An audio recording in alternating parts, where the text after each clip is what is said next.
Dans la forêt de Shinoda, une renarde au pelage blanc se retrouva piégée par un chasseur qui cherchait un remède médicinal. Passant par là, le jeune Abe no Yasuna fut pris de pitié et décida de venir en aide à l'animal. Il combattit le chasseur et délivra la créature épuisée. Reconnaissante envers son sauveur, la renarde prit une forme humaine et lui rendit visite pour panser ses blessures. Au fil du temps qu'ils passaient ensemble, ils tombèrent amoureux. Charmé par la belle Kuzunoha, Abe no Yasuna ne tarda pas à la demander en mariage. Plus tard, ils eurent un fils nommé Seme.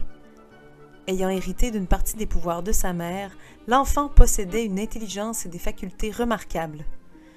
Un jour, alors que sa mère contemplait les chrysanthèmes du jardin, le jeune Seme découvrit le bout d'une queue de renard. Démasqué, Kuzunoha fut obligé de quitter sa famille. Avant de partir, elle donna rendez-vous à son bien-aimé dans la forêt où ils s'étaient rencontrés. Lorsqu'Abe no Yasuna et son fils se rendirent dans les bois, ils aperçurent un majestueux renard blanc. C'était en réalité Kuzunoha qui leur apparaissait sous sa forme animale pour leur révéler qu'elle était le kami de la forêt de Shinoda. Avant de retourner à sa vie sauvage, la renarde offrit à son fils le pouvoir de comprendre et communiquer avec les animaux. Alors, bonjour et bienvenue à cet épisode des monstres dans le placard. Simon, comment ça va? Ah, bonjour Sabrina, bon mois de fête! Oui, c'est mon mois de fête et qui dit mois de fête dit sujet de fête. En fait, ce sujet, on voulait en parler, mais on s'est dit que la saison de ma fête, c'est aussi la saison des cerisiers et tout ça, ce qui veut dire cerisier dit Japon, qui veut dire Japon dit mythologie japonaise. Oh, Alors, oh, oh! Oui, puis il y aurait beaucoup à couvrir pour ce qui est de la mythologie japonaise. On a eu un petit moment d'hésitation parce que il y a du flou dans la mythologie japonaise, c'est savoir s'appelle de telle manière, qu'est-ce qui est un monstre, qu'est-ce qui est un esprit, qu'est-ce qui est un dieu. Et finalement, aujourd'hui, on s'entend. On fait ça sur quoi, Sabrina? on va parler des yokai.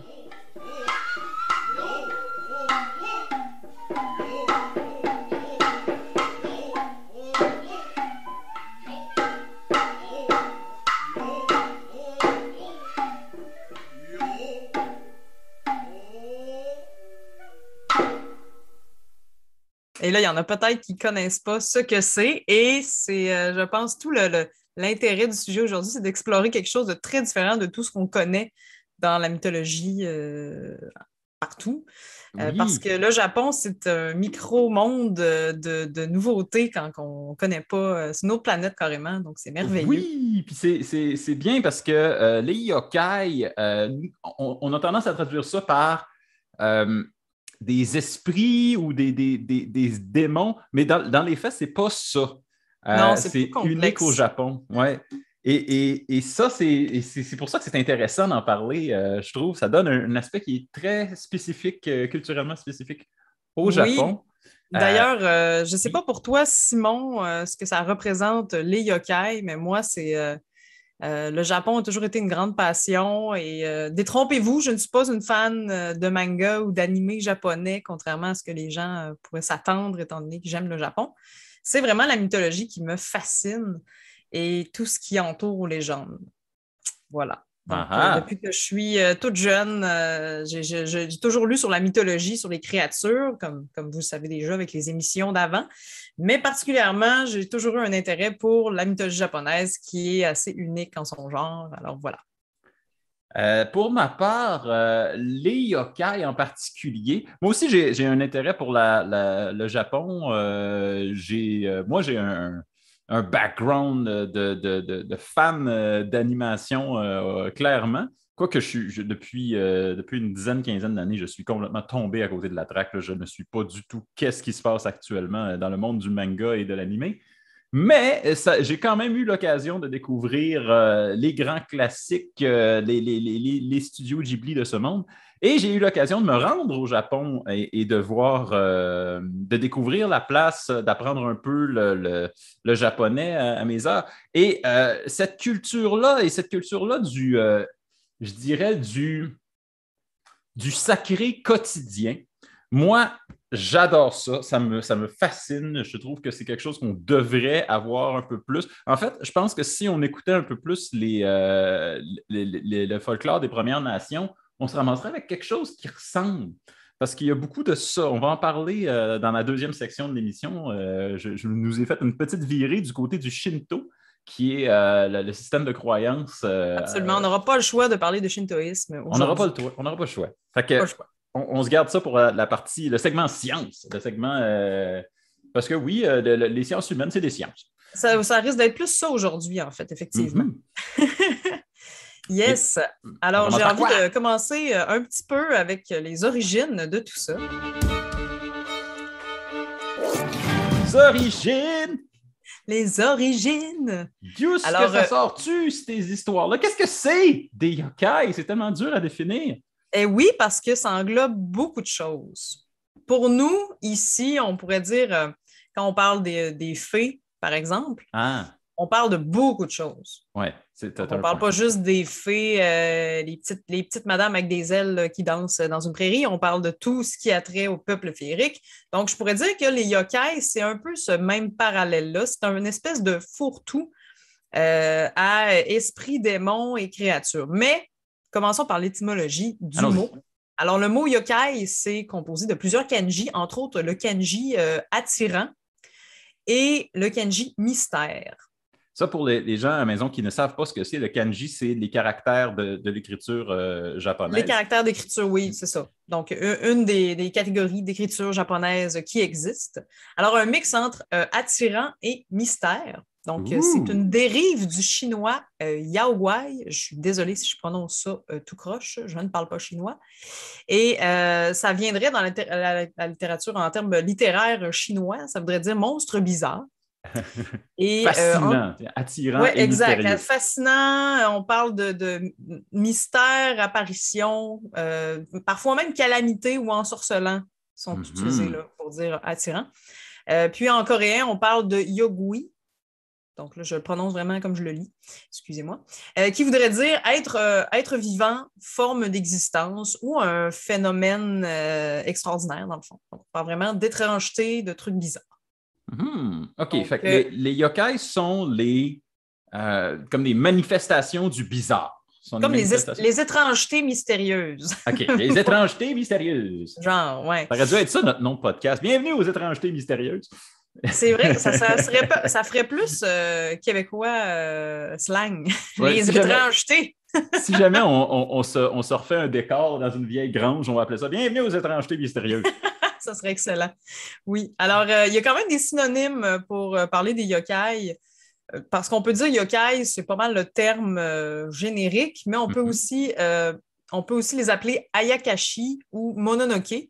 Mononoke, il y en a peut-être plusieurs des fans d'anime qui vont reconnaître ce mot, d'où le de Princesse Mononoke d'Hayao Miyazaki, qui est un film culte. Là. Si vous ne connaissez pas Hayao Miyazaki, c'est comme le Walt Disney japonais. Ça vaut vraiment la peine d'écouter les films d'animation qu'il a fait. C'est extraordinaire. Et j'ai comme l'impression que ce n'est pas la dernière fois qu'on en parle durant ce podcast parce que... C'est certain que non. Miyazaki a une longue carrière de représenter les esprits, les créatures un peu bizarre de la mythologie japonaise. Fait que je pense qu'on va en parler.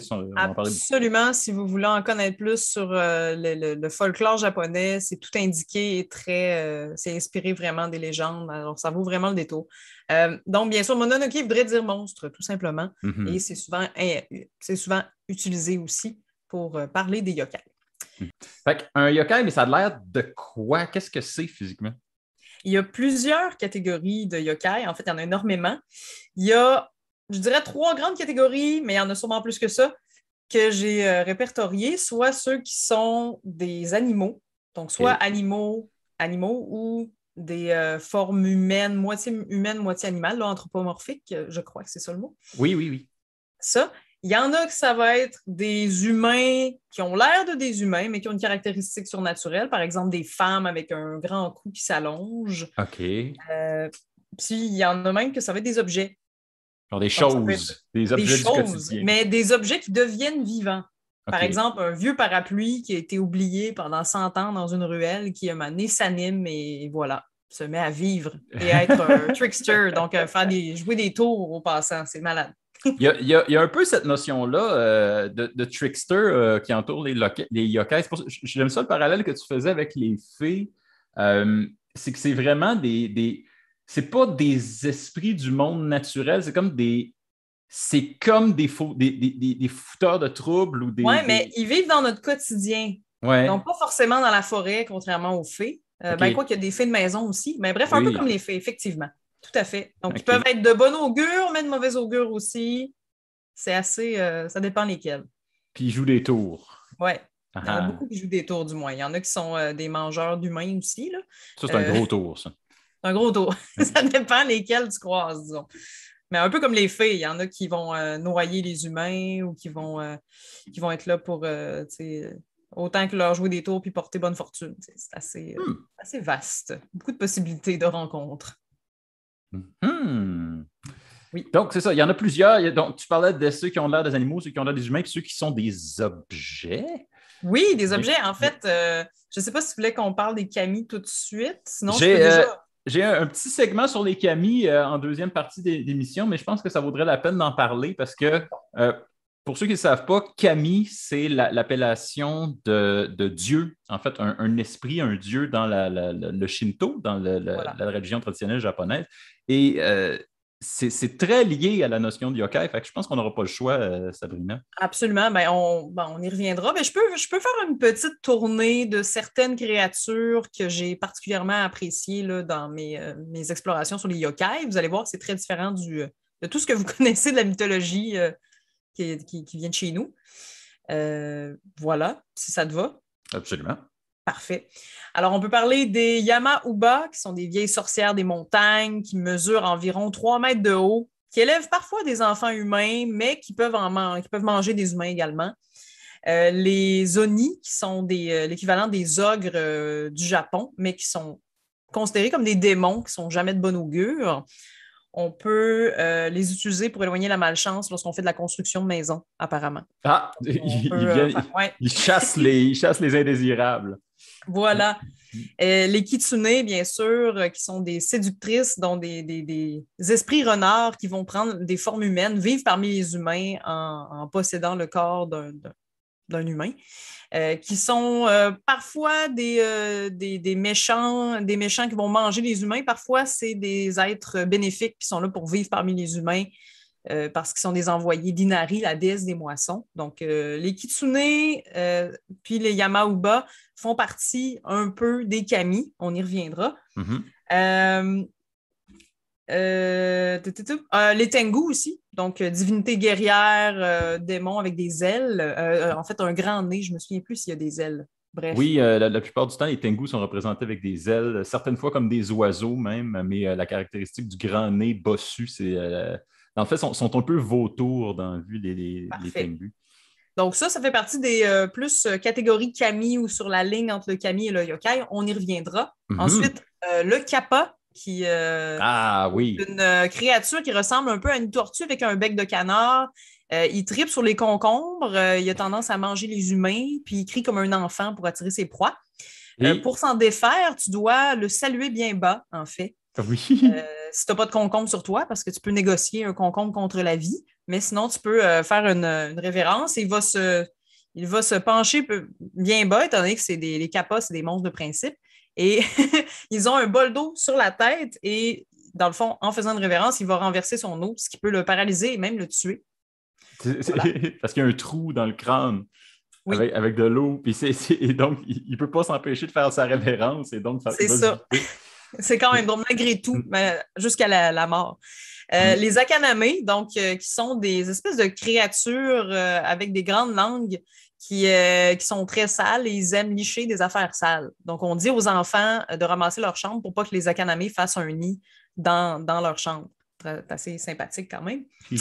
Les baku, qui est une espèce de tout-ski d'animaux restants, donc comme une trompe d'éléphant, des yeux de rhinocéros. Lui, il mange les cauchemars. Donc, on peut, pour les enfants qui ont peur de faire des cauchemars, ils peuvent l'appeler Baku Baku 3 fois, un truc comme ça. Là. Un peu comme la Dame Blanche, mais qui vient manger tes cauchemars. Viens manger mes cauchemars. Alors, on a les Rokurokubi, je l'ai dit tantôt, les femmes à long cou. Ce sont des femmes, des très belles femmes avec un teint laiteux qui vont vivre parmi les humains, mais ils ont tendance à manger les humains la nuit et ils ont un cou qui s'allonge à volonté. Ensuite, les Okuri Inu, donc protecteurs des gens qui se promènent la nuit, qui peuvent avoir une forme de loup ou de chien. Mais il ne faut pas que tu trébuches ou que si tu tombes en marchant, et ça va le trigger, puis il va te chasser puis te tuer. Fait que, Ah, mon Dieu! Il te protège jusqu'à ce que tu fasses un geste brusque. Moi, c'est ce que je préfère à propos de tous ce petits bestiaires-là du Japon, c'est qu'il y a un paquet de règles complètement comme ça. Ça marche bien jusqu'à ce que tu fasses ça, puis là, la merde oui, c'est vraiment un reflet du côté très... de la société japonaise où ce que tu fais attention pour te conformer beaucoup, pour l'esprit du groupe est là. C'est assez impressionnant. Puis on a aussi dans les créatures plus animalières, là, le chat, des bakeneko. Donc, pas bakaneko, là, ceux qui connaissent le japonais. C'est pas un chat stupide. Un chat nono. Non, bakeneko, en fait, c'est généralement un chat de 10 ans ou un chat obèse qui va être une créature qui porte malheur et qui mange ton âme. Donc, malheureusement, il y a plein de chats qui ont été tués pour la cause, pour éviter qu'ils deviennent des bakeneko. C'est quand même très triste. Hayao Miyazaki a utilisé un bakeneko, d'ailleurs, avec le Chatobus. Un peu un clin d'œil au bakeneko. Puis, pour les chats, tu sais, les petits chats là, blancs qui font des babayes avec la main. Oui. Oui, bon, ben ça, c'est inspiré de Maneki Neko, en fait, un chat de bonne fortune qui a aidé un moine à renflouer les coffres de son temple en attirant un riche guerrier qui a décidé de devenir le mécène de ce temple-là. Donc, c'est à cause de ça qu'il y a des petits chats partout dans les commerces qui font des babayes. OK. C'est pour venir. Viens ici. Viens ici. Oui, c'est ça, un peu. C'est un peu ça, en fait. Dans la légende, le chat a comme fait un geste comme ça pour que le riche monsieur puisse entrer dans le temple. Et il y aurait apparemment un éclair qui aurait frappé l'arbre près du monsieur. Puis il se serait dit « Ah, mon Dieu, il m'a sauvé la vie. » Donc, il a décidé de devenir mécène. C'est quand même chouette. Ensuite, on parlait des objets. Oui! Les obake ou Tsukumogami, excusez, pardon. Il y en a des très sympathiques, là, justement, le parapluie, j'en parlais tantôt, qui est assez connu. J'ai dans les très connus le Shoshin Obake, donc c'est la lanterne fantôme. C'est comme une lanterne japonaise, mais avec une bouche, une langue puis un œil, un seul œil. Donc, le Kaza Obake, ça, c'est le parapluie. Entre autres choses, quand même. J'en avais-tu un autre de noter? Ah oui, le Fuzuma. C'est une housse de couette hantée. Donc, la housse de couette, donc, il va devenir un Obake si tu la laves pas. OK. Fait que lave tes couvertes. Lave tes couvertes. Lave tes couvertes parce qu'ils vont venir te manger. Oui, voilà. Et fait que quand même sympathique, les objets. Pour vrai, n'importe quel objet. Une vieille paire de sandales peut devenir un obake. Donc, c'est assez varié. Très sympathique. Et il y avait aussi dans les... je vais y aller avec un trait trash, puis je vais finir avec un trait cute. Comme ça, on va avoir fait une petite tournée. Allons-y, un petit tour. Alors, le trait trash que j'ai découvert vraiment en faisant la recherche pour l'émission, c'est le Gacha Dokuro, que je ne connaissais pas du tout. C'est un immense squelette, ça c'est vraiment creepy, là, qui est un assemblage des gens qui sont morts de la famine et de la guerre.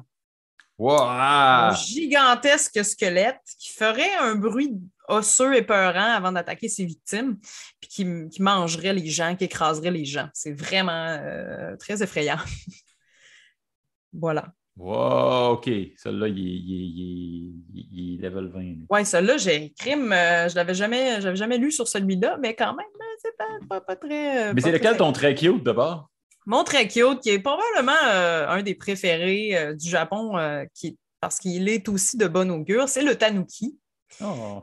Donc, qui est un esprit farceur, qui est un raton laveur. Donc, une sorte de raton laveur, en fait. Chien de Villerin, un truc comme ça.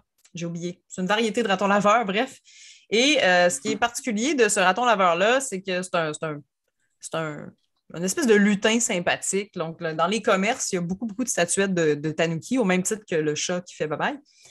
Et c'est un esprit qui va avoir la faculté d'utiliser ses testicules pour se métamorphoser. Donc, il peut transformer ses testicules en n'importe quoi. Donc, un parapluie pour s'abriter de la pluie, par exemple. Tout dépendant, n'importe quel objet. Et voilà, donc c'est assez drôle pour de vrai si vous regardez des images, même des tapisseries médiévales japonaises, là, il y a des tanuki représentés là, avec des testicules bien en évidence. Avec leur roubignoles à la vue. Et oui, tout à fait. Donc, mais les Japonais, ils sont quand même forts sur les blagues, les blagues du genre. Ils sont très, très à l'aise. Ils ne sont pas très pudiques là-dessus. Puis c'est correct, ça fait partie de leur culture aussi. Yes. Contrairement à nous, parce qu'il y a un film japonais, justement, d'Hayao Miyazaki qui s'appelle Pompoko. Et c'est des histoires de tanuki qui, justement, font plein d'affaires avec leurs testicules. Et c'est un film pour enfants. Oui, mais il a été interdit ici parce que pour nous, ça ne fait pas de sens de présenter ça à des enfants. Mais au Japon, c'est bien correct. Puis voilà. Oui, on n'a pas les mêmes tabous. si vous avez vu ce film-là, Pompoko ou Heisei Tanuki Wars, vous savez qu'il y a de très grandes batailles qui sont livrées à coups de testicules dans ce film-là. Le combat de sumo, notamment. Oui, donc soyez avisés. Mais c'est un excellent film, je vous le recommande. Ça vaut la peine quand même. Tu as fait un portrait incroyable, Sabrina. Je n'ai pas beaucoup de choses à ajouter. J'aurais pu en parler pendant des heures juste de découverte de ces créatures-là, mais je voulais essayer de faire des sous-catégories, ce qui n'est vraiment pas évident. Donc, je dirais les animaux, humains et objets, je pense que ça peut être pas pire. Tu as absolument mis le doigt dessus, je pense, pour les yokai. Moi, tout ce que j'ai, c'est des compléments d'information. On assume, on dit que les yokai sont souvent des changeurs de forme qui ont tendance à se mêler au quotidien des humains. Si tu l'as dit au début, ce n'est pas nécessairement des esprits de la nature, mais c'est vraiment comme des esprits qui gravitent autour de nous. Il y en a qui sont perdus loin dans la nature, mais sont très liés au monde des humains. On a parlé aussi des espèces de règles spéciales, des infirmités qui font qu'ils ont de la misère à s'intégrer dans le reste du schéma naturel. Ils sont tous un peu difformes, les yokai. Il y a quelque chose qui est pas 100%. En fait, c'est tout ce qui dépasse de la conformité de la société. Sont tous un peu à côté de la coche, sont tous un peu hirsutes, ce qui les empêche d'être des authentiques kami. Quoique, on en a parlé au début, il y a des kami qui switchent de bord une fois de temps en temps, qui deviennent des yokai puis qui reviennent des kami. Je vais en parler dans la section sciences dans la deuxième partie. Puis aussi, il faut savoir que les yokai, ça existe là, depuis la nuit des temps au Japon. C'était là avant le bouddhisme, c'était là avant toutes les influences extérieures, mais ça ressemble beaucoup comme tu l'as dit, au yaoi chinois. Et ce qui est bien, c'est que dans les yaoi chinois, il y a comme une explication de où ils viennent. Et je ne l'ai pas rencontré chez les yokai japonais, mais je devine qu'il doit y avoir quelque chose de similaire, qui est le fait que chez les yaoi, et c'est représenté dans l'histoire, le roman traditionnel chinois, La route vers l'ouest, le voyage vers l'ouest, un animal ou un objet qui ferait preuve de discipline ou qui cultiverait son humanité, serait capable de prendre des traits humains. Donc, un yaoi, c'est vraiment un animal ou un objet, ça peut être un objet, comme on dit, qui apprend à cultiver son humanité. Il apprend à devenir plus sage, plus intelligent, et éventuellement, ça va faire en sorte qu'il va se muter, il va prendre des traits humains. C'est le cas de beaucoup de personnages dans la route vers l'ouest. Et ça ressemble un peu à ce qui se passe avec les yokai au Japon, sauf que dans le cas des yokai, c'est presque le chemin inverse, parce que c'est souvent des kami, des esprits qui vont avoir perdu leur statut de divinité, ou c'est des humains qui vont avoir été, qui vont être tombés en infamie ou qui vont être devenus des créatures après leur comme pour les animaux. Les animaux, souvent, ça va être des animaux qui sont vieux. Oui. Comme les chats, ça va être un très vieux chat. ou dans le cas des objets, un très vieil objet. Par exemple, qui a été l'appel au oublié. fond de jardin, que ça fait 50 ans qu'elle est là, tu l'as oublié, ben, elle va devenir un yokai. Tu sais. C'est ça. Et c'est lié vraiment à cette notion de quand tu es tombé, quand tu es sorti de la révérence, quand tu es tombé dans l'oubli, tu deviens un yokai, tu deviens ces espèces de créatures d'âme errante. Et donc, pour savoir d'où ils viennent, c'est à peu près tout ce que je peux. Puis il y a beaucoup d'interprétations de ma part parce que vraiment, ça change au fil des époques, les yokai. Au début, c'était un peu un tout-ski, les yokai, puis avec la période Edo, on s'est mis à les caractériser beaucoup, beaucoup plus, sont devenus beaucoup plus tranchés, puis on s'est mis à en inventer d'autres, à faire des jeux de mots pour en inventer d'autres. Donc, c'est devenu extrêmement populaire à cette époque-là. Mais c'est ce que j'ai jusqu'à maintenant pour les yokai. D'ailleurs, il existe un dictionnaire des yokai fait par Mizuki Shigeru qui me tente vraiment beaucoup. C'est vraiment un dictionnaire sur toutes les créatures, tous les yokai répertoriés qui a l'air très chouette. Il y en a beaucoup, il y en a des millions. Et ils sont tous un peu bizarres, ils sont tous weird. Je les adore. OK. C'est ce qu'il y avait à dire sur les origines, mais aussi, maintenant, moi, j'aurais comme le goût de basculer vers la science. Est-ce que ça se peut? Dans le volet science aujourd'hui, pour les amis à la maison, c'est très difficile vraiment de parler de science en termes de yokai parce qu'il y a vraiment un aspect naturel à toutes les créatures japonaises en fond. On a parlé déjà certains phénomènes qui peuvent s'expliquer, entre autres les vapeurs incandescentes le soir, très présentes dans certaines régions du Japon, qui est avant tout une terre volcanique, devons-nous le rappeler. Sans doute les reflets aussi dans les yeux des animaux, un peu comme quand on a parlé des loups-garous. Donc, probablement que c'est des phénomènes naturels qui se retrouvent dans cette mythologie-là, veux pas, parce qu'en termes de biologie, c'est aussi présent là-bas. Et oui, et comme le Japon au complet est une terre volcanique, il y avait beaucoup de gaz incandescents, il y avait beaucoup de luminosité qui pouvait apparaître de nulle part, et donc ça crée des esprits un peu partout. Puis d'ailleurs, petit parallèle à ça, il y a la forêt d'Aokigahara, qui est une des forêts les plus connues du monde entier, qui est réputée pour avoir beaucoup de gens qui vont s'enlever la vie là-bas. Dont on a parlé dans l'épisode sur les fantômes. On en a parlé, c'est vrai. Mais c'est que le sol est volcanique. Donc, à l'époque, les boussoles ne marchaient pas. Ça te met la peur dans les yeux, ça. Là. Ben oui, tu te dis, c'est impossible. Pourquoi j'ai une boussole et elle ne marche plus? T'sais, donc, tu as l'impression que ta boussole est hantée. Là, ce qui contribue à ce que la forêt ait l'air hantée. Ben oui, et il faut dire aussi que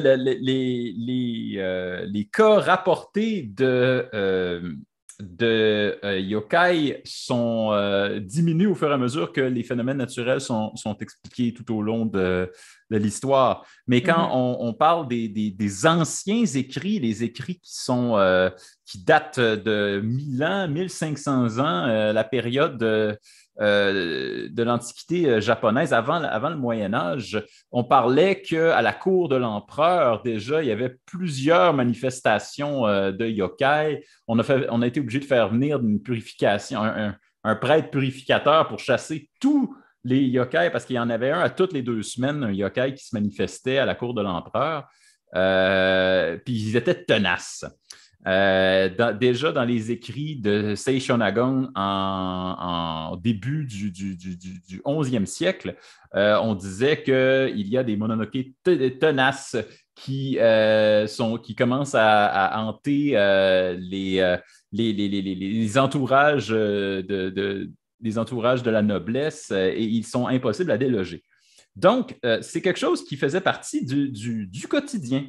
Mais moi, ce qui m'intéresse beaucoup, si on est pour parler du Japon, c'est parler du Shinto. Oui!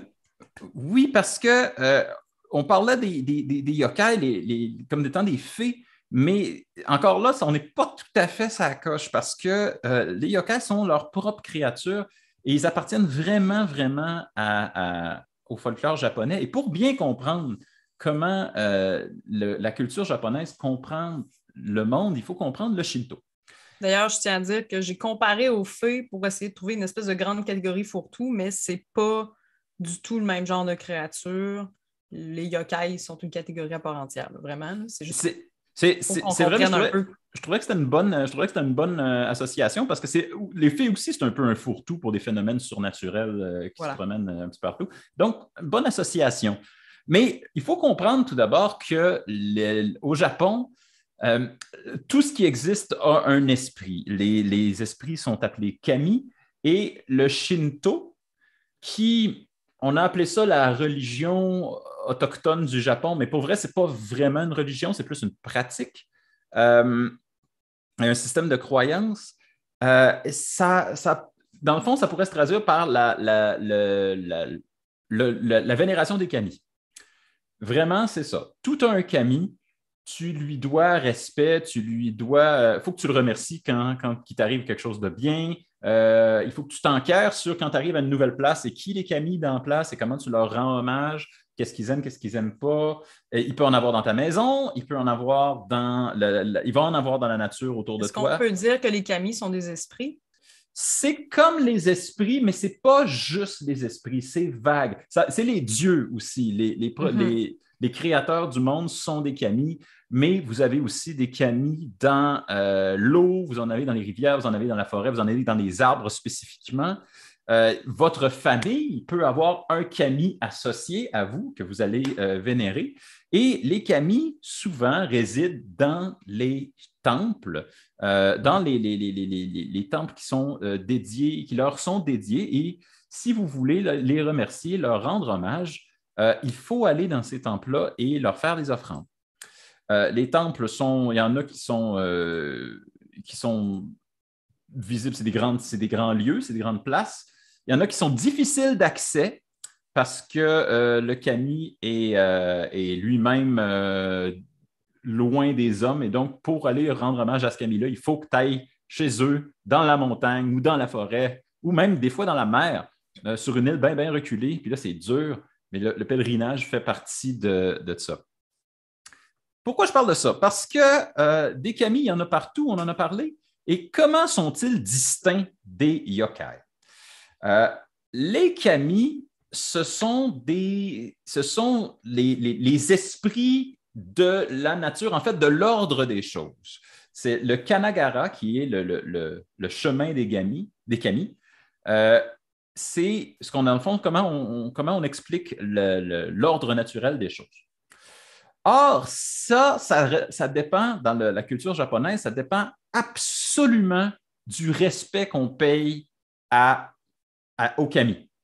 Le kami est kami de par le fait que quelqu'un, à quelque part, lui rend hommage, le vénère, le remercie.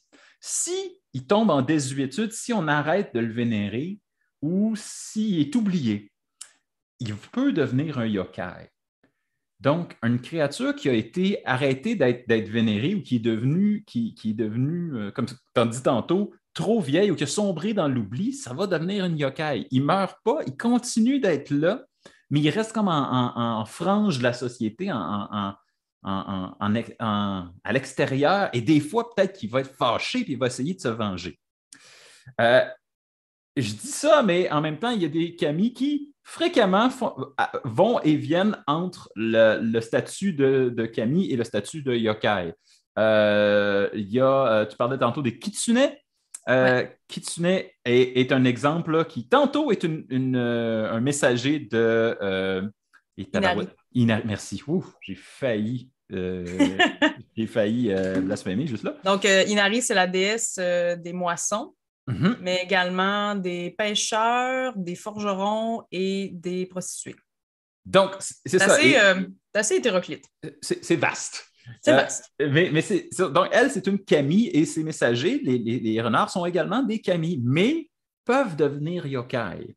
Ils sont entre les deux. Sont dans l'histoire, sont dans le monde. Vous devez savoir aussi que pour les Japonais, ces créatures-là, ces esprits-là ne sont pas distincts des humains. ils n'existent pas dans un autre plan, ils ne sont pas dans une chose immatérielle. Ils habitent le monde comme nous habitons le monde. C'est juste qu'on n'a pas nécessairement les outils pour les voir ou si on porte attention, on les voit. Si on fait attention, on sait qu'ils sont là, juste qu'on est trop préoccupé par la vie quotidienne pour les voir. Les yokai, souvent, comme quand on parlait des obakés, ça tout ce qui sort de l'ordinaire. Donc là, on pourrait se référer au pareidolie, qu'on a parlé un peu dans l'épisode des fantômes. Donc, une roche qui serait différente des autres pourrait être un yokai, donc un obake. C'est quand même tout ce qui sort de l'ordinaire, dans le fond. Fait que c'est fou à quel point l'imagination nous amène à y trouver des monstres. Mais oui, et l'imaginaire, la culture japonaise est particulièrement riche de ça parce que là, le Shinto, c'est vraiment une manufacture à ça. On a dit lors dans les explications de Shinto, il doit y avoir 8 millions de kami et il s'en ajoute à chaque jour parce qu'il y en a à l'infini. Il y en a autant que tu peux nommer de choses.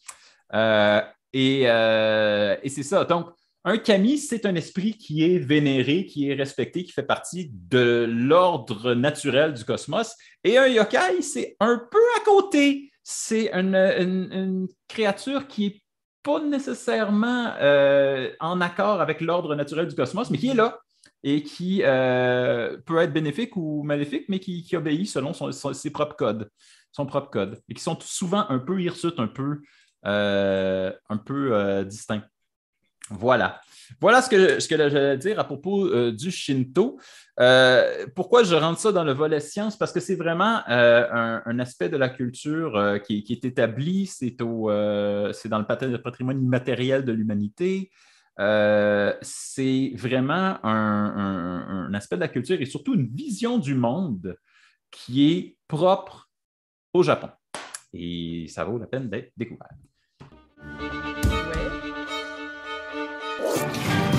Si on est pour parler de culture, il me semble que depuis tout à l'heure, on n'arrête pas de danser autour. Et oui, on parle de culture et les yokai, bien sûr, existent depuis la nuit des temps au Japon, mais est arrivé aussi chez nous et fait partie de notre pop culture maintenant. Mais oui! Sans qu'on le sache. Donc, vous êtes entouré de yokai sans même en avoir la moindre idée.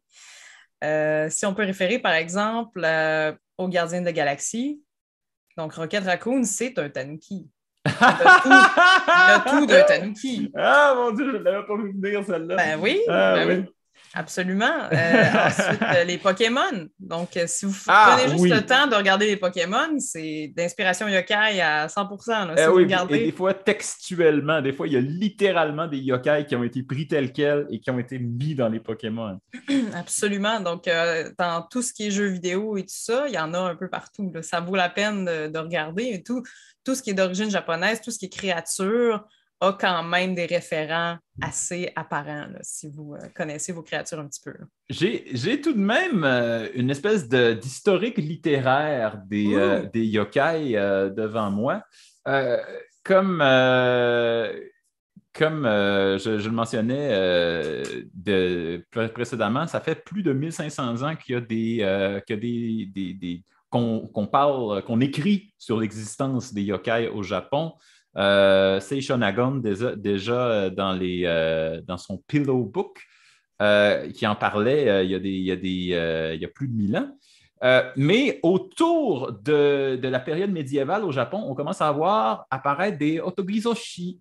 Et les otogizoshi, ce sont des illustrations. Vous en avez certainement déjà vu représentées dans les œuvres traditionnelles japonaises. C'est des espèces je ne veux pas dire des magazines, mais c'est vraiment des petites histoires racontées sous forme d'illustrations. Et il y en a beaucoup qui mettaient en scène des yokai.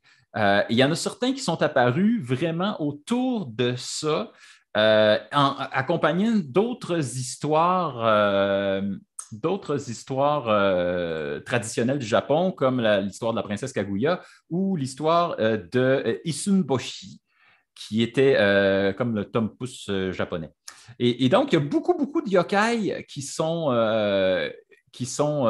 apparus pendant ce temps-là, mais c'est dans la période Edo comme j'en parlais un petit peu tantôt. Et avec l'arrivée la période Edo, si vous vous demandez c'est quand, c'est environ la Renaissance au Japon. C'est en 1600 quelques jusqu'en presque fin 18e, fin 19e siècle. Et on commence à voir apparaître la presse écrite. Et ça a donné lieu à l'explosion des yokai. Et il y en a eu beaucoup. On s'est mis les gens voulaient en avoir beaucoup plus. Ils voulaient avoir des histoires de fantômes à raconter aux enfants. Le folklore voulait se trouver des places écrites. C'est d'ailleurs dans cette période-là, et là, je ne dois pas massacrer ce nom-là. À quelque part, les légendes servent à ça, à enseigner aux enfants des morales, au même titre pour qu'ils puissent se protéger autant que d'être un adulte qui fait ses choses d'adulte, comme on parlait du bras hanté tantôt. Je pense que c'est un peu ça, l'utilité de chaque yokai a peut-être une morale derrière, justement, de faire attention quand tu marches le soir tout seul, tu sais. Oui, puis ils deviennent un peu comme des familiers parce qu'ils deviennent connus. Et ça fait en sorte qu'ils deviennent, on se met à en parler au quotidien. Ici, on les représentait sous les formes de ukiyo-e qui sont des icônes japonaises. On en faisait, il y en a eu une école entière d'illustrateurs japonais qui était entièrement basée sur la représentation des yokai. Wow. Et c'est là qu'on a vu apparaître le Kazuhiyaki Yagyo, qui est l'espèce de parade nocturne, la parade nocturne illustrée des 100 démons. Ça serait comme pas ça. Les 1001 démons, c'est les 100 démons? En français, ils disent 100, mais probablement qu'il y en a un millier parce qu'il en sortait des nouveaux à chaque mois. C'était comme un abonnement. Bon, il y en avait 100 au début, puis là, ils sont rendus à 1000, comme les Pokémon. Il y en a rajouté, c'est Gotta Catch 'em All. Au début, il y en a 150, puis là, ensuite, il y en a jusqu'à l'infini. Et donc, le parallèle avec les Pokémon est facile à faire. Quand même. Et donc, c'est ça. Et rendu dans la période contemporaine, alors là, ça a été absolument récupéré par le manga et par l'animé. Et on s'est mis, il y a des mangas et des animés qui ont mis en scène des kitsune, des tanuki, des autres créatures typiquement du folklore japonais. On a parlé de Pompoko plus tôt dans l'épisode de Isao Takahata. Absolument. Il y a certaines créatures qui sont à mi-chemin entre les kami et les yokai, dont les shinigami, les dieux de la mort, qui ne sont pas officiellement des kami, mais il y a des shinigami dans certains mangas. Il y en a oui, vraiment représentés. Le plus connu d'entre eux étant sans doute le Ryuk dans Death Note. Oui, ben oui. Et donc, ça, ce serait typiquement des yokai. Mais dans pas mal tous les mangas et animés, pour le peu que je connais, là, je pense à Naruto, Inuyasha, il y a quand même des référents tout le temps à des créatures qui pourraient s'apparenter à des yokai, justement. Absolument. Il y en a à grandeur et vous n'avez pas besoin d'aller très, très loin pour en trouver. Donc, ça, je pense que c'est... Parce qu'on pourrait faire la liste des animés et des mangas qui en contiennent, mais je pense qu'on n'aurait jamais fini. Vous allez juste pouvoir jouer à trouver le yokai quand vous allez regarder un animé ou quand vous allez lire un manga. Je suis convaincue qu'il va y avoir une référence tôt ou tard de cachet. Donc, je t'inviterais, Sabrina, est-ce que tu as une recommandation plus spécifique pour aiguiller les gens pour trouver des yokai le fun? Oui, un coup de cœur cinématographique qui est le voyage de Chihiro, donc Spirited Away, qui est justement une des œuvres de Hayao Miyazaki, qui raconte l'histoire d'une petite fille qui se retrouve dans le monde des yokai carrément. Donc, possibilité de voir toutes sortes de yokai dans ce film-là. Très bonne histoire aussi. Donc, vraiment un bon coup de cœur. Puis, moi, je me suis laissée emporter par les dessous de cette compagnie d'animation-là, qui est le studio Ghibli. Et il y a un livre qui existe qui s'appelle « Dans les coulisses du studio Ghibli ».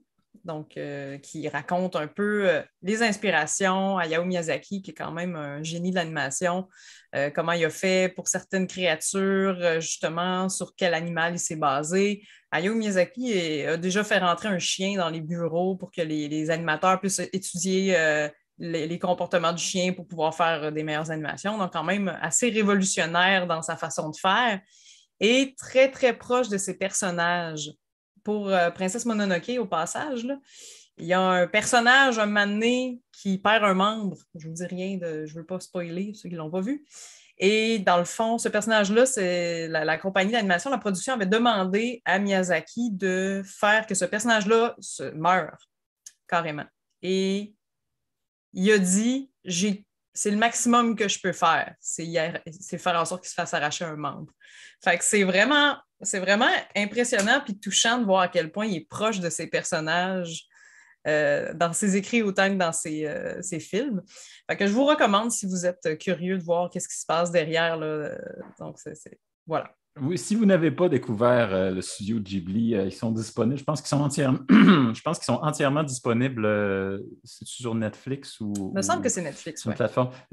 Ça vaut la peine de tous les regarder. Ils sont tous excellents. Il y a certaines œuvres qui sont les plus grandes œuvres animées de la fin du 20e, du début du 21e. Très variable, là, de Mononoke, Princesse Mononoke, on n'est pas du tout dans le même créneau que si on parle de Totoro, qui est un film pour enfants, là, mais vous pouvez en trouver pour tous les goûts. Mais si vous regardez Mon voisin Totoro, c'est une excellente, je dirais, une initiation au Shinto. Mon voisin Totoro, ça vous dit tout ce que vous avez besoin de savoir pour les esprits de la forêt, comment il faut les vénérer, comment il faut traiter la suie dans votre grenier si jamais vous ne voulez pas qu'elle devienne un yokai et qu'elle vous énerve. C'est vrai. Donc, c'est ça. Je trouve ça très, très bien. Mais moi, je savais que tu t'en allais vers le studio Ghibli et moi aussi, j'ai le goût d'aller vers le studio Ghibli, mais je vais aller un peu ailleurs. C'est bien. Parce que je veux recommander spécialement pour le point de vue typiquement nippon, j'aimerais vraiment ça recommander la série d'animation. Ben, c'est une série de manga à la base, mais c'est une série d'animation que je veux vous recommander parce que c'est complètement différent de tout ce que vous avez vu dans votre vie en termes de série d'animation. Je veux recommander Mushishi, qui est une série à propos c'est un expert en mushi. Mushi, c'est des petits esprits, dans le fond, des petits créatures, qui les traitent comme si c'était des insectes. C'est un peu comme si Georges Brassard était un chasseur de fantômes. Et ça Est-ce qu'il y a un Phlebus Procus dans l'équivalent japonais? OK, excusez, je fais...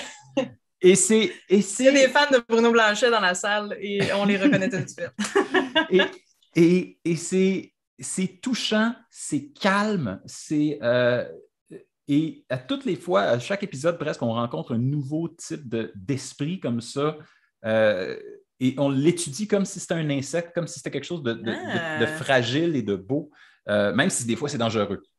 Et donc, moi, je veux vous recommander ça parce que je trouve que ça ne parle pas directement des yokai, mais ça vous met vraiment dans l'état d'esprit de quelqu'un qui contemple le monde de ce point de vue-là. Puis on s'entend que les Japonais ont une vision beaucoup plus contemplative de ce qu'ils ne connaissent pas, beaucoup plus respectueuse aussi que nous, on peut l'avoir. Donc, ça vaut la peine aussi de changer l'angle de vue. Oui, vraiment. Ouais.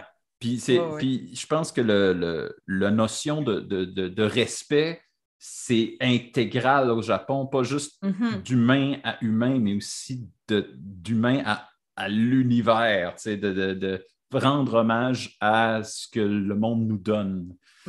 C'est ça. Et donc, moi, ma recommandation, Mushishi. Yeah! Hey! Sabrina, quel épisode! Hey! C'était la Lune des Neiges, d'ailleurs, ce mois-ci. On ne l'a pas dit, mais c'est-tu beau quand même? C'est la lune des Neiges, la lune de février. C'est honnêtement une des plus poétiques. On va se garder une petite gêne. Je n'ai pas envie de parler tout de suite de ce qu'on va dire, de ce dont on va parler en mars. On va se garder une petite gêne, mais on va inviter tout le monde à venir nous rejoindre la prochaine fois pour la suite. Yes. Merci beaucoup, Simon. Puis voilà, on se dit à la prochaine pleine lune et peut-être avant.